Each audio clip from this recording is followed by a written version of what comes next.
and they were well done. Nothing fancy, just a talented artist's precise rendition of what he had seen. My type of painting. Something you could appreciate without a master's degree in art. "A buddy of mine did those," he said, and then coughed loudly, a wet, rasping hack like a shovel scraping snow off rough pavement. "Pretty good, aren't they?" "Very nice." I finished my coffee and set the mug on the coffee table beside the business card I had given Weston. Perry and Pritchard Investigations, it read. I was Lincoln Perry, and Joe Pritchard was my partner. We were just 6 months into the business now, but we'd already managed to accumulate a significant amount of debt. We tried not to boast about that accomplishment too often, though, especially to clients. Before going into private work, Joe and I had been partners in the Cleveland Police Department's narcotics division. I'd been forced into resignation, and he'd retired about a year later. Somehow Joe had convinced me to meet with John Weston alone while he handled what would probably be a routine interview. I was regretting that arrangement now. "What you see there in the paintings are a CG-4A glider and a tow plane," Weston said, looking back at the paintings again. "I flew the gliders." "That was a one-of-a-kind experience, I imagine." "You've got that right. There was never anything like it before, and there hasn't been since. By the time Nam rolled around, they had helicopters to do that job. In my war, though, it was gliders." I thought about it. The experience of drifting down onto a battlefield in silence, with no motor to power you. What did it feel like, flying the thing? He smiled. "Like sitting on the front porch and flying the house. I flew 2 combat missions and a handful of supply missions.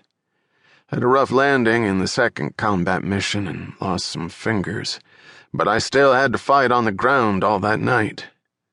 We had the same weapons training as the commando soldiers, and it was the job of us glider pilots to hold whatever territory we landed on. I fought Nazis all night without taking any medicine to help with the pain in my hand.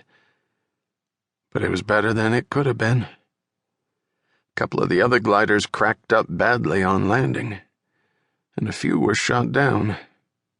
Hell, I had bullet holes through the canvas." Close call, huh? I didn't know where he was going with this conversation, but I was content to ride it out. "Close enough. The closest call I ever had was a mission I didn't fly, though. I was slated to fly into what was basically a German fortress in France, and the probability of survival was so low it was damn near a suicide mission.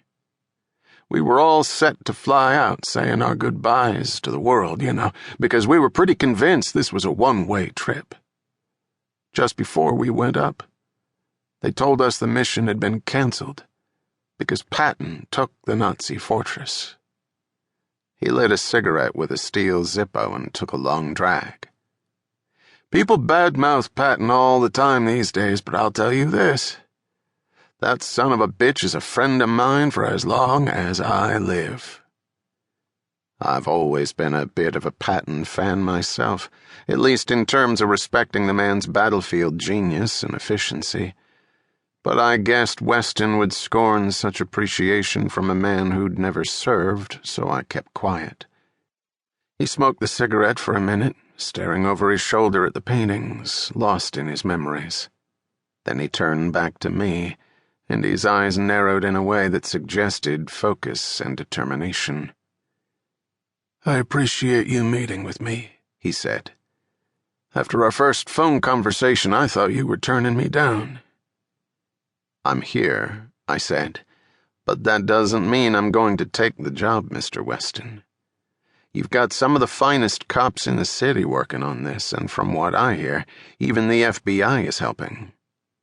"Helping to dick around and waste time," he roared. "I don't think they're wasting any time, sir." "No? Then where the hell are some results? Those damn cops come over here every damn